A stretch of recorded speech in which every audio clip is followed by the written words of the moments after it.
What is up, guys? Zan from the Madden YouTube channel. In today's video, we're going to cover the bunch setup that the pros don't even run, and I have no clue why. But before we get into the video, please do me a favor, hit that subscribe button. Also, make sure you guys take the time to hit that notification bell so you don't miss any of the uploads coming your way here on the Zan Madden YouTube channel. If you guys want to take your game to the next level at Madden 21, check out my strategy site, gridirongameplans.gg. Gridiron Game Plans is your one-stop source for all things competitive Madden.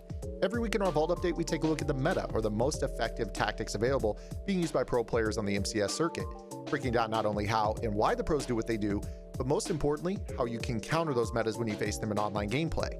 On top of that, your subscription also includes any and every offensive and defensive game plan released on the website while your subscription is active. So head over to gridirongameplans.gg. $9.95 per month unlocks the entire website, and you can opt out at any time. Okay, guys, let's go ahead and get into today's video. I'm excited about today's tip. This is a bunch setup that I don't know why, but the pros don't run it. This is a play pros don't run. I think it's the best bunch play in the formation to attack the current defensive meta. And of course, if you guys have been living under a rock, we're talking about the Mike Blitz 3 double Mabel, which, as you can see, I'm setting up with the 5 and 25, play ball in air, and we know that players obviously like to put their safeties at outside linebacker to get better coverage players at those positions, and then they audible from the 3-3-5 into the 3-3-5 wide Mike Blitz 3. I'm going to save all that trouble here because the players that we're going to show you here are going to be wide open. So let's go ahead and talk about it. The play that we are breaking down is known as the gun bunch Y curl. Now, the Y curl play can be found in these playbooks: Carolina, which is what we are in right now. It's also found in Dallas, Green Bay, Las Vegas, New Orleans, Tennessee, and the spread offense. Now, the two playbooks I really want to focus on are the spread, which is broken down in insane detail on my website, Gridiron Game Plans, and also the Carolina bunch offset, which is also broken down in a Vault update from a couple months back.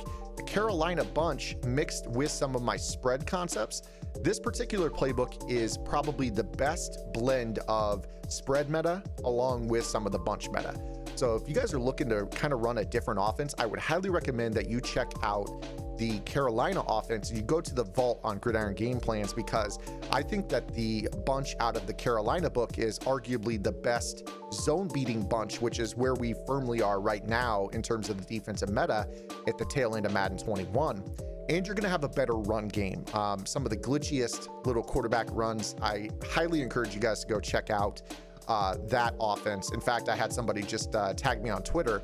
I always love when I see somebody tag me on Twitter over a Vault update that really like rekindles their love for the game, or it keeps the game fresh for them. But you can see right there somebody kind of giving a little bit of a review of that Vault update. But I'm going to show you guys here this play again, Y curl. And the reason Y curl is so good is that it absolutely kills the purple zone meta. So let's go ahead and take the field here. We're going to spot the ball with the bunch to the wide side of the field, and we are going to get after it. So the first thing about this play is that it is arguably the best play in the game for attacking the double Mabel, just from a stock standpoint. So, you know, when you're facing this particular defense, we're used to, you know, this look right here where you end up with this guy kind of lurking the field, two-man rush. You have a spy, 5 and a 25 on both sides, deep third on both sides, deep center field player here, shallow underneath middle spy player here that kind of takes away drags and things underneath, and the user just lurking the field. Now, the user, more often than not, is going to be looking to defend the bunch side of the formation. We're talking the meta. We're talking about flood. We're talking about Z-spot and go with the smart routed corner. We're talking about spacing. We're talking about hitches. We're talking about all kinds of routes flooding the wide side of the field. And with this play, there is a dire need to be in the seam. The seam on the backside to the X receiver is one of the best routes that you could possibly run. So what I'm going to do here is I'm going to show you a base setup that I really, really like. And that is going to be one in which we take the point man on the bunch, put him on a flat. The running back is going to be on a table, quick to the flat. And then we're going to put our B receiver on a crosser. And what I'm going to do with this setup is I'm going to bait them into thinking that it's a flood by motion snapping my player, or just kind of motioning him to the outside. You can't really snap him while he's in motion. But you actually can snap him while he's in motion. I do like to let him set, just for the record, but kind of snapping him to the outside. And what you're going to see here is there's this ball that you can throw right here in the seam. But if you go ahead and let this progression read carry, it's actually going to get a lot deeper with this. So as you see right here, because of the double Mabel, you have this guy flying out into the flat shallow. You also have this guy over the top that is rotating into the deep sideline area of the field. And then you have this outside third that is dropping over the top of him. Well, that opens up a ton of seam inside on the solo side of the field. So this guy runs this little slant. I call it a sluggo. This is a slant and go. And this really attacks the seam very, very well because the user has to be there. Let me go ahead and show that to you again here. So with the running back table route, the point man on the flat, the crossing route, which we are going to motion snap to the outside. This is going to attack this defense. I mean, as you could tell, it's very, very obvious. There is no one in the left area of the field. The user has to be over there. So we go ahead and run this here. We're going to be able to snap the ball, let him run the slant, and then once he gets to the inside, possession catch it or rack it up the field. Very, very simple read. The user has to be there. Now, let's say that our opponent is making an adjustment. Let's say that for one reason or another, they decide, let's go ahead and put a guy into a vertical hook here. So now they're rushing two. With the same route combo, go ahead and set it up. Here you go, something like this. You'll notice that you are actually able to still fit this ball right here in possession catch. So the vertical hook, unless they have zone depth set for yellow zones, is still not going to stop this play. So again, let me go ahead and get into this. I cannot believe pro players don't run this play, or at least run a book that has this play. To me, this is arguably the best freestyle play in bunch in the game. And again, the books are Carolina, Dallas, Green Bay, Las Vegas, New Orleans, Tennessee, and spread. But now I want to go ahead and progress on to other reads on this play. So when we talk about this play in particular, notice that this route isn't just a quick throw, a slant and then throw quick over the middle as it cuts up the seam. You can actually use Evans on his route to pull the deep zone off this play. Now, keep in mind that we do this motion snap of this crosser. Because we motion snap the crosser to the outside, he is going to gain more elevation as he crosses the field, allowing us to throw this ball in behind the 25-yard zone. Now, that's going to require that our opponents basically have to man up that B receiver. So let's go ahead and set this up again here. Let's say for whatever reason, we're gonna go ahead and spy Cameron Jordan here. Again here, what we're gonna do is point man on a flat, table to the running back, crosser to the outside receiver, and we are going to motion snap this. And again, watch how Evans drives the outside third, and then the 25-yard zone on the left sideline is way too shallow to guard this throw with an up pass lead and a toe tap on the sideline. Super easy. We're talking about 40 yards picked up on this play. Let's go ahead and go into the instant replay and show this to you. So again, this is the player right here that Evans runs off the ball. He runs him deep. Now the sideline area is guarded by this guy in the 25-yard zone. He is not going to be able to get back there and guard this. So you see right here, we are able to throw this ball from basically the yard line is currently the 50. We're able to throw this ball out to the opposite 15. So it's a gain of 35 yards. Now, in terms of other reads on this play, with this particular setup, we also are going to open up our tight end over the middle. So when we go ahead and run this setup right here, we have this player right here, Godwin, that's going to run to the flat. That's going to pull the purple zone that is on the right side in the 5-yard depth, Kiko Alonso, out to the flat. And you can tell here that the seam on the right side is also uncovered. So now this user has to be in the left seam as well as in the right seam on Gronk at the same time. So now when we run this setup, we motion snap to the outside, snap the ball, we can make that read. Okay, let's say that he's on the crosser. We go ahead and throw this ball right here to Gronk, turn up field, and we pick up about 15 yards. Go ahead and do this again. Running back on a table route, point man on a flat, crosser to the B receiver, set up our Mabel coverage again. Now let's go ahead and say that our opponent is savvy to this, and they say, all right, well, I'm gonna mimic this by putting him in a right hook curl. So let's say he's kind of hanging out over here and he's trying to bait the throw to Gronk. That's why the progression read on this is so good. You motion snap this to the outside, snap the ball. Oh, he goes to cover Gronk. Now here's your crosser, throw it early. Boom, right over the middle. Easy, easy throw. You could, if you wanted to, if you wanted something that breaks a little bit more quickly, you could use a post. Now, the one thing I will say about the post route is that the post doesn't get the depth as it carries down the field that a crosser does. So keep that in the back of your mind as well. But you can see here, if they have a hook curl that they want to kind of guard the right side of the field, like it's simulating the user being there, you could hit this throw a little bit more quickly. So you see how this throw, like it's a little bit more shallow, but you have a little bit more rack potential as opposed to the crossing route going into the deep third. So, depending on what they're doing, you might be able to change that route a little bit.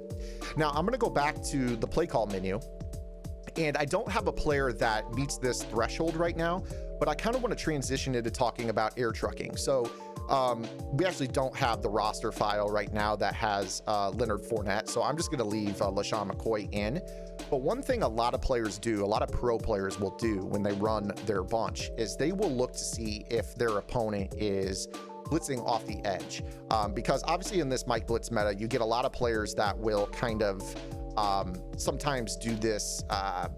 Basically what they do is they try to mix in this drop 9 coverage with, a send 6 or a send 7. And what a lot of players will do is they'll focus on the outside linebacker on the edge. So what they do is they kind of watch this guy. And if you have a guy who is 247 pounds, you know how this is our setup. Our base setup is table route, flat route, and then we have, the crosser, right?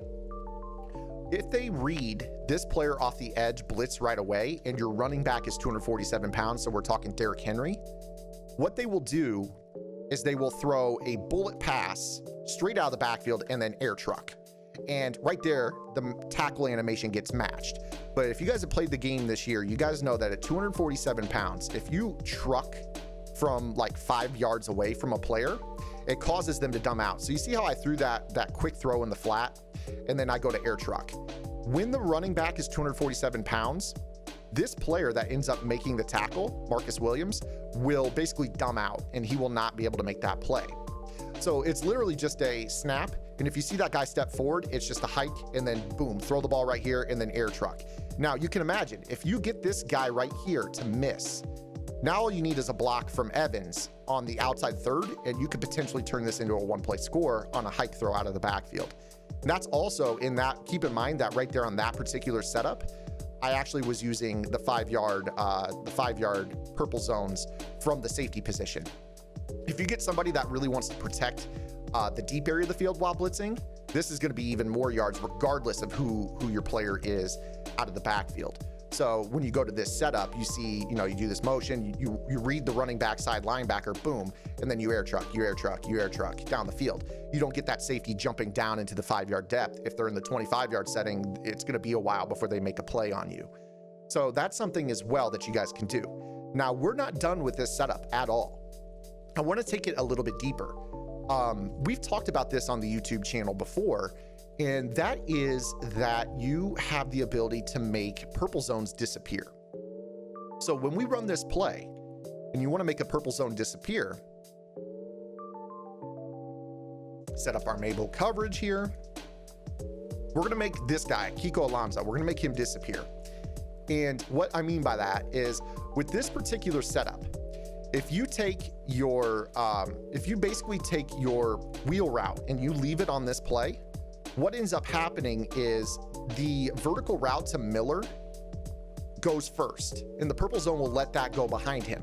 But then when this wheel route also goes vertical, the purple zone will then say, oh, I've got to guard that vertical route to Godwin because I've already let one go to my help behind me, and that's going to leave the flat underneath wide open to Gronk.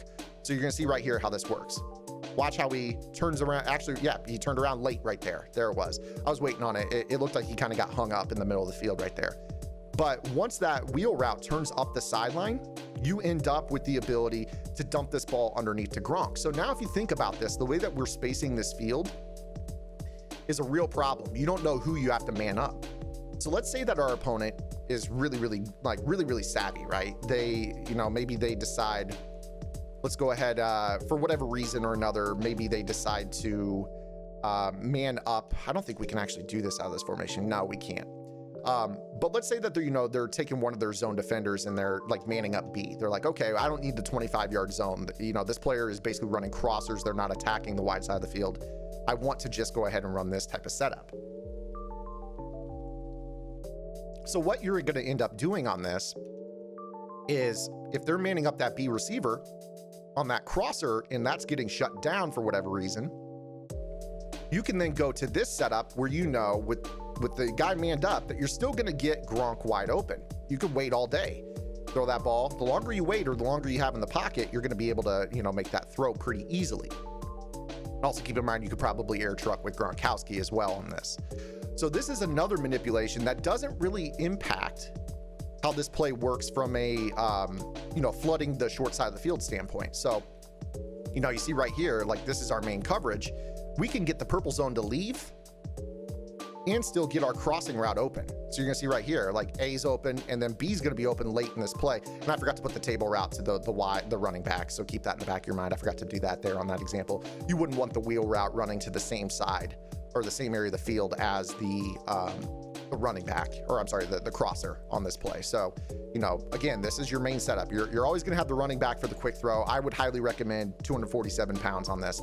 This is another great setup because what you're gonna end up with is the ability to just throw the ball without having the running back, or I'm sorry, that slot receiver in the flat. We've been using him in that quick flat. I think that the quick flat is great if, you know, they're running pure zone. Honestly, you can kind of get away with both. And the reason that I say that is that, you know, some players won't necessarily play a 5-yard depth for their purple zone. Some might be a 10-yard guy, or maybe sometimes they'll mix it up. And if you don't know what depth the purple zone is in, sometimes it's in a 5, sometimes it's in a 10. That's where you have utility for the quick flat.